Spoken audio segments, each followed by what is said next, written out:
बच्चों, आज हम कक्षा 11वीं मैथ में अध्याय 1 समुच्चय के बारे में अध्ययन करेंगे एनसीईआरटी बुक से।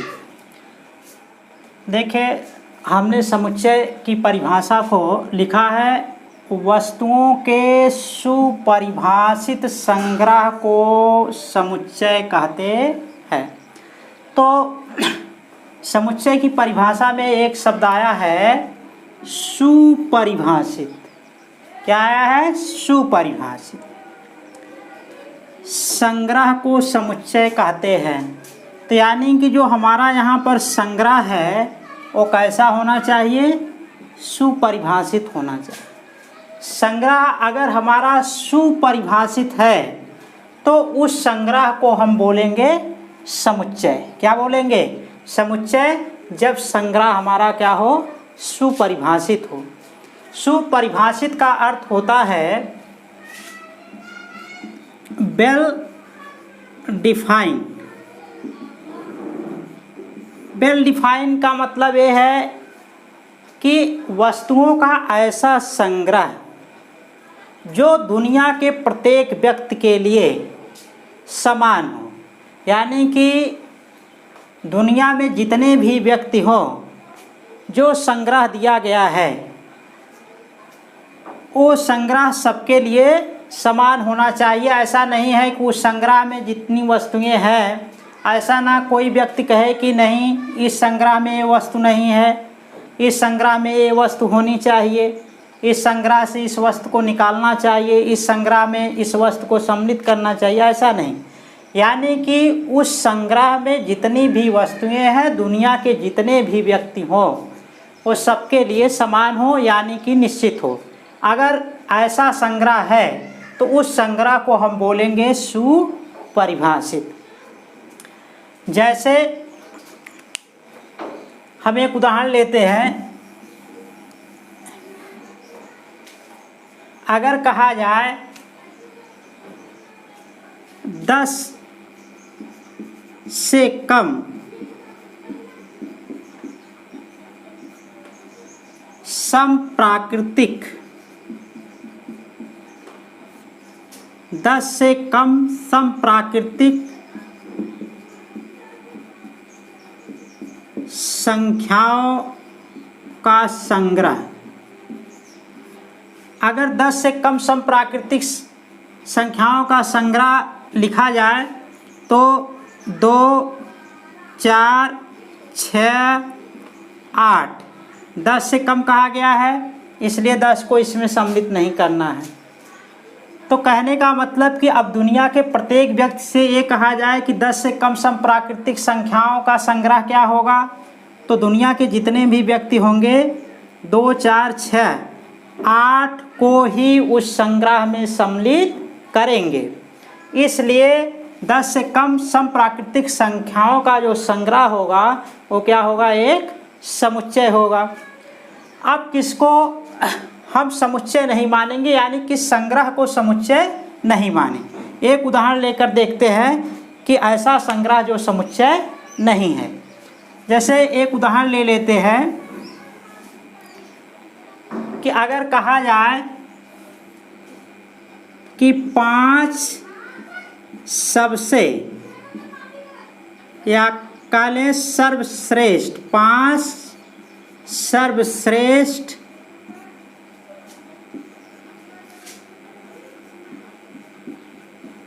बल्लेबाजों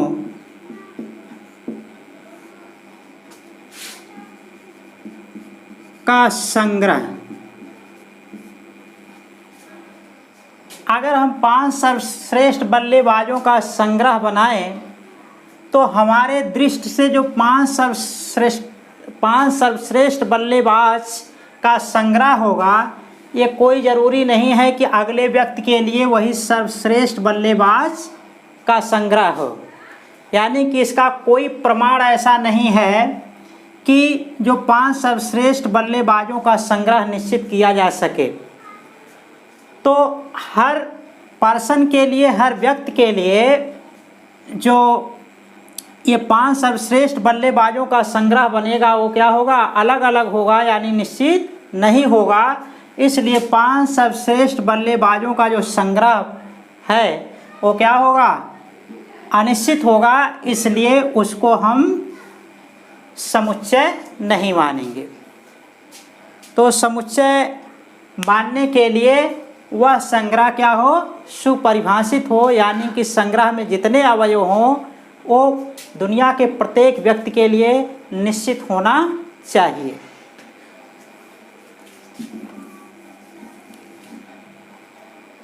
अब एनसीईआरटी के बुक में समुच्चय के कुछ उदाहरण दिए गए हैं, जैसे यन का मतलब होता है नेचुरल नंबर, प्राकृतिक संख्या। अब यन कह रहे हैं कि प्राकृतिक संख्याओं का जो संग्रह होगा क्या होगा, एक समुच्चय होगा। हम जानते हैं कि प्राकृतिक संख्याएं जो होती हैं अगर उनका संग्रह बनाए तो 1 2 3 4 5, यानी कि 1 से शुरू होकर जाएंगी कहाँ तक, अनंत की ओर। तो अब अगर इस संग्रह के बारे में बात किया जाए कि अगर हम कहें कि ये प्राकृतिक संख्याओं का एक संग्रह है, तो दुनिया के जितने भी व्यक्ति होंगे इस संग्रह को प्राकृतिक संख्या का ही संग्रह बोलेंगे। ऐसा नहीं है कि इस प्राकृतिक संख्या में कोई कहेगा कि नहीं इस प्राकृतिक संख्या में ये संख्या नहीं होगी, या इस संग्रह में प्राकृतिक संख्या के संग्रह में कोई इसके अलावा भी दूसरी संख्याएं सम्मिलित होनी चाहिए या ये सम्मिलित होना चाहिए। ऐसा नहीं है, दुनिया के जितने भी व्यक्ति हैं, पर्सन हैं, इसी संग्रह को प्राकृतिक संख्या मानेंगे। तो अब अगर ये प्राकृतिक संख्याओं का संग्रह वेल डिफाइंड है, यानी कि सुपरिभाषित है, तो हम इसको एक समुच्चय मानेंगे। और आप ये भी जान लीजिए कि समुच्चय जो होता है उनके अवयवों को कामा द्वारा अलग किया जाता है और कर्ली ब्रैकेट यानी कि मझले कोष्ठक में उनको रखा जाता है। अगर अवयवों को कामा के द्वारा अलग करके मझले कोष्ठक में रखा गया है तो वह समुच्चय को प्रदर्शित करता है। अगर समुच्चय को हम निरूपित करना चाहें तो प्रायः कैपिटल लेटर का प्रयोग किया जाता है समुच्चय को प्रदर्शित करने के लिए, जैसे capital A, capital B, capital C, capital D, P, Q, R, S आदि। तो यानी कि कैपिटल लेटर से हम समुच्चय को प्रदर्शित करेंगे और उनके अवयव को प्रायः स्मॉल लेटर से प्रदर्शित करते हैं, जैसे small A, small B, small D, small E, small F आदि। तो ये तरीका होता है कि उनके समुच्चय को प्रदर्शित करने के लिए हम कैपिटल ए का प्रयोग करें और जो उनके अवयव हैं स्मॉल लेटर का प्रयोग करें। इसी तरह को प्रदर्शित करने के लिए अभी आगे आएगा एक तरीका और होता है कि उनको कैसे प्रदर्शित किया जाता है। तो लेकिन सबसे पहले हम यहाँ पर जो उदाहरण दिए गए हैं बारी बारी से उनका अध्ययन कर लेते हैं। तो दूसरे नंबर पर दिया गया है जेड पूर्णांकों का समुच्चय।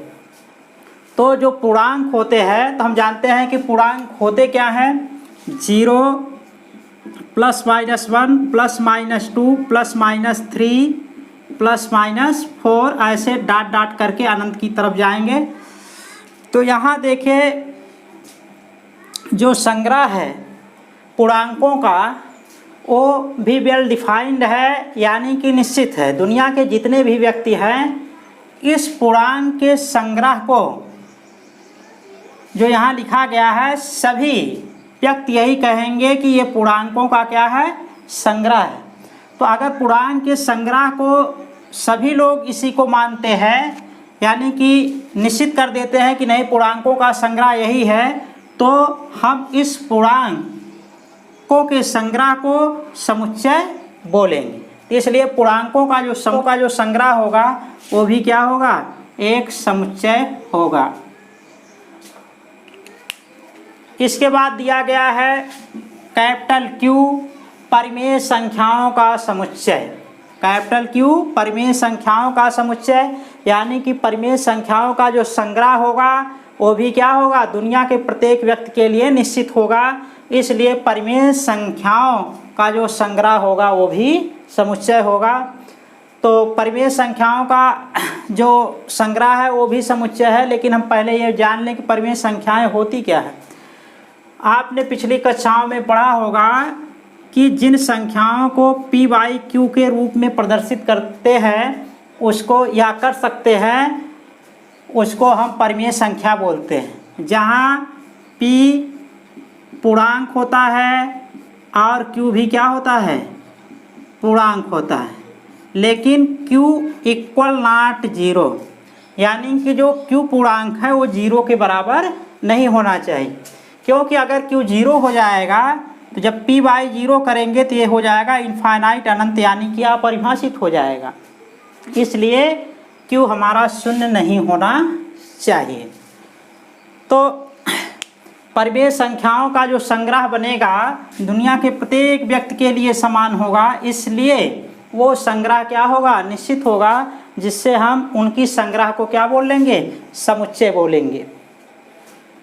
उसी तरह आगे है R वास्तविक संख्याओं का समुच्चय।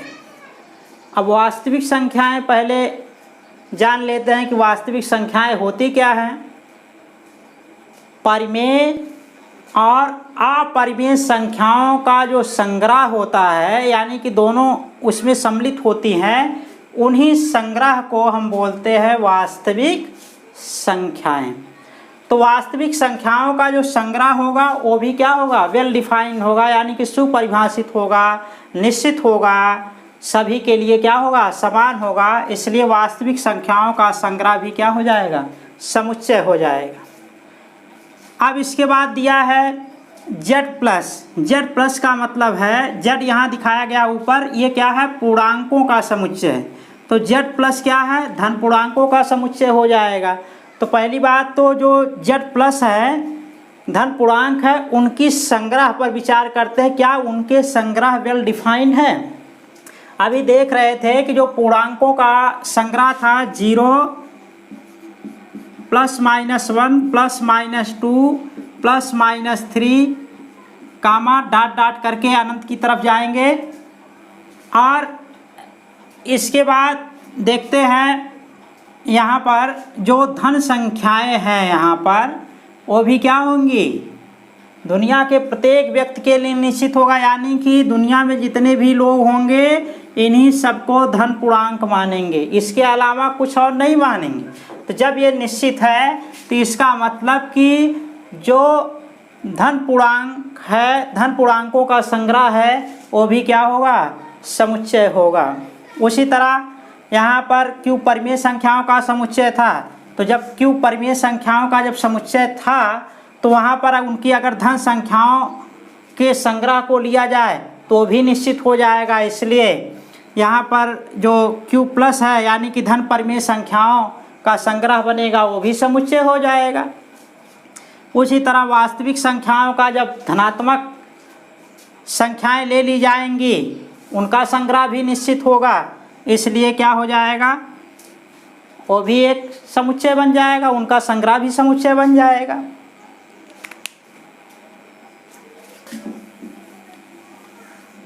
इसके बाद हम ये देखते हैं कि जो समुच्चय के अवयव होते हैं उसको प्रदर्शित कैसे किया जाता है।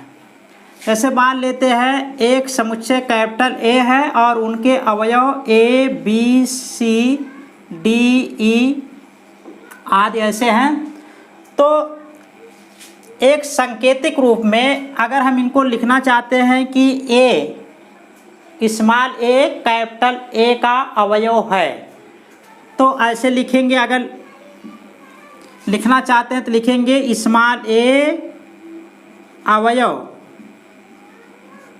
है कैपिटल A का। अब इसको अगर सांकेतिक रूप में लिखना चाहते हैं तो उसके लिए एक संकेत है इप्साइलन। क्या है? इप्साइलन। इप्साइलन। इप्साइलन की सहायता से हम दिखाते हैं कि कोई अवयव किसी समुच्चय का अवयव है। जैसे अब स्मॉल ए क्या है? कैपिटल ए का अवयव है, तो इसलिए लिखेंगे small A epsilon. Capital A इसको पढ़ते हैं small A is element capital A. उसी तरह small B is element capital A. इसी तरह सी डी के लिए भी हो जाएगा। और अगर मान लीजिए कोई अवयव समुच्चय का एलिमेंट नहीं है तो उसको दिखाते हैं एलिमेंट नॉट करके। इस संकेत के द्वारा प्रदर्शित करेंगे कि वह अवयव उस समुच्चय का अवयव नहीं। जैसे देख रहे हैं कि इस समुच्चय में हमारा यफ नहीं है, तो हम लिखेंगे F is not element capital ए। तो इनकी सहायता से हम बता सकते हैं कि कोई अवयव किसी वास्तविक संख्या का किसी समुच्चय का अवयव है कि नहीं है।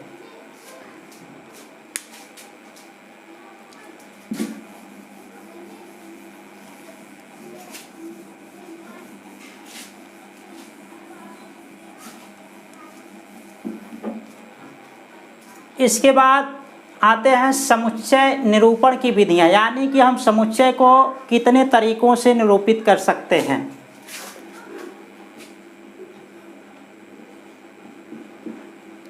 समुच्चय निरूपण।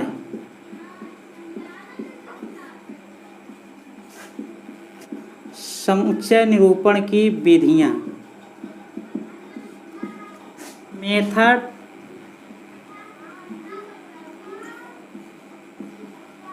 Method of representation.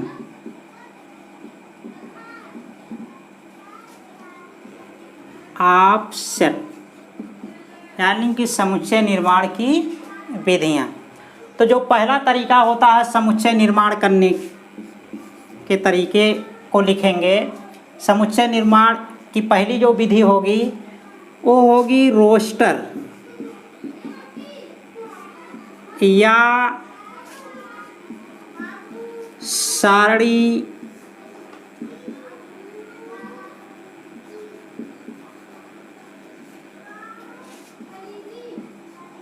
रूप। पहला तरीका क्या है? रोस्टर या सारणीबद्ध रूप, यानी कि रोस्टर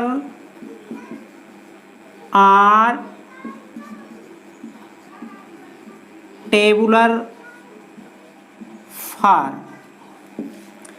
रोस्टर या सारणीबद्ध रूप में समुच्चय को लिखने के लिए, प्रदर्शित करने के लिए हम समुच्चय के अवयवों को कामा द्वारा अलग कर लेंगे। कामा द्वारा उनको अलग करेंगे और उनको कर्ली ब्रैकेट यानी कि मझले कोष्ठक में रखते हैं। और हमने बताया था कि समुच्चय को निरूपित करते हैं प्रायः कैपिटल लेटर से। तो जैसे मान लीजिए एक उदाहरण ले लेते हैं कि कैपिटल ए बराबर, या कह सकते हैं कि मान लीजिए कोई संग्रह है, जैसे 1 2 3 4 5।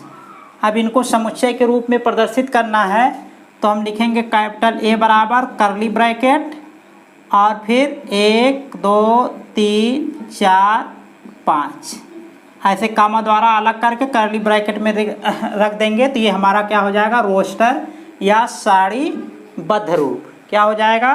रोस्टर या सारणीबद्ध रूप। और इसमें एक बात का ख्याल ये करना है कि रोस्टर या सारणीबद्ध रूप में लिखते समय अवयव के क्रम को ध्यान नहीं देते हैं कि इनके क्रम को किसी भी तरीके से लिख सकते हैं। अब जैसे है मान लीजिए 1 2 3 4 5 लिखा गया है, तो इसको हम लिख सकते हैं या कैपिटल ए बराबर 2 3 4 5 1 भी लिख सकते हैं, कहीं भी किसी को रख सकते हैं, तो इनके क्रम पर ध्यान नहीं दिया जाता। और तीसरी बात यह है कि अगर कोई संख्याएं या कोई वस्तुएं, या कह सकते हैं कॉमन रूप से कि अगर समुच्चय के अवयव 2 या 2 से अधिक बार प्रयोग हुए हैं तो केवल हम उनका सिंगल यूज करेंगे, यानी कि एक ही बार प्रयोग करेंगे। जैसे मान लीजिए एक संग्रह है A B C D, अगर हम इनका समुच्चय बनाना चाहें तो हम लिखेंगे कैपिटल A बराबर स्मॉल ए। अब चूंकि स्मॉल ए 2 बार आया है तो केवल सिंगल लेंगे, एक बार लेंगे, तो स्मॉल ए फिर B C D, यानी कि कोई भी अवयव केवल एक बार प्रयोग किया जाएगा समुच्चय में, समुच्चय पर कोई प्रभाव नहीं पड़ता है। क्या अगर डबल बार लिखा गया है किसी समुच्चय में, अगर सिंगल लिखते हैं तो उससे समुच्चय पर कोई प्रभाव नहीं पड़ेगा। इसलिए समुच्चय लिखते समय किसी अवयव को केवल एक ही बार लिखा जाएगा।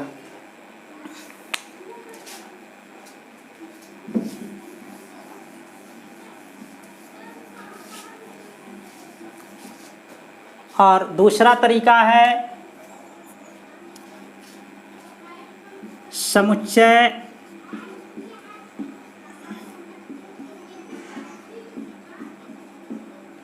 निर्माण रूप या गुण विधि। Set builder form or characteristic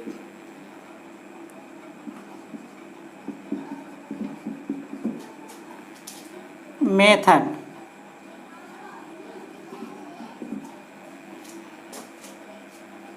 तो इसमें होता क्या है, इस समुच्चय में समुच्चय के जितने भी अवयव हैं उसमें क्या होता है, एक सर्वनिष्ठ गुण होता है। उसी सर्वनिष्ठ गुण के आधार पर हम समुच्चय को लिखते हैं। उसके अलावा उस समुच्चय के अवयवों के अलावा बाहर का कोई ऐसा वस्तु नहीं होगा कि जो उस समुच्चय के अवयवों के गुण उसमें मिलते हों, ऐसा नहीं हो सकता। तो इसलिए इनके समुच्चय को जब समुच्चय को निर्माण रूप में लिखते हैं तो उनके एक सर्वनिष्ठ गुण के आधार पर हम समुच्चय को लिखते हैं।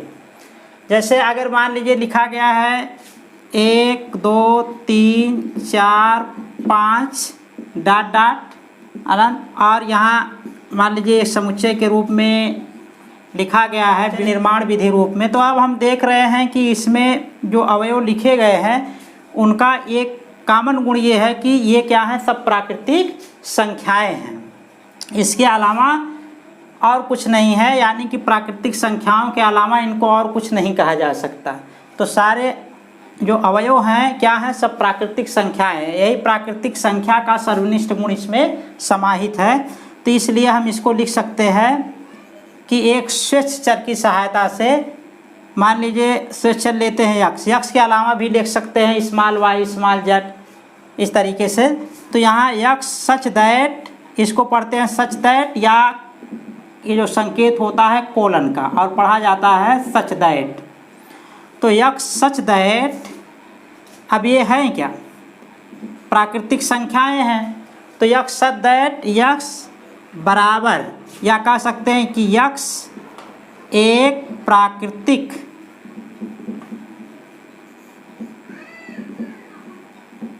संख्या है। कर्ली ब्रैकेट इधर से बंद कर लेंगे। तो यानी कि जो यहाँ यक्स लिखा गया है वो क्या है, एक प्राकृतिक संख्या होगी।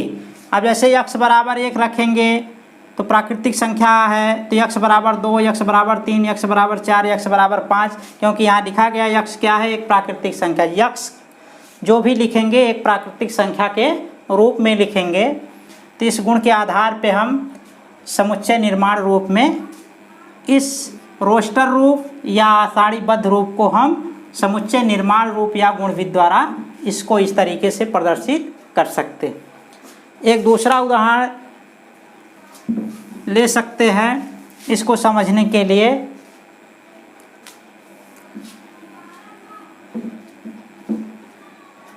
जैसे एक समुच्चय है, मान लीजिए a बराबर 3, 6, 9, 12 डॉट डॉट। इसके बाद इसमें जो कॉमन गुण मिल रहा है, हम देख रहे हैं कि जो संख्याएं हैं वो 3 की क्या है, मल्टीपुल है, यानी कि 3 के गुणांक के रूप में है। तो इसलिए हम इसको लिख सकते हैं a बराबर यक्स सच दैट कि यक्स बराबर अगर में, यानी कि प्राकृतिक संख्याएं जो 1, 2, 3 हैं, 3 से उसमें गुणा करते जाएं तो ये संख्याएं मिलती चली जाएंगी। तो इसलिए यक्स बराबर यहाँ लिख देंगे 3n, जहाँ n एलिमेंट कैपिटल n, यानी कि जो स्मॉल n होगा क्या होगा, कैपिटल n का अवयव होगा। तो n बराबर 1, 2, 3, 4, 5 रखते जाएंगे तो ये संख्याएं हमको मिलती जाएंगी। इस टेबुलर फॉर्म को हम समुच्चय निर्माण रूप में इस तरीके से लिख सकते हैं। ठीक है, अगला लेक्चर हमारा अगले वीडियो के साथ होगा।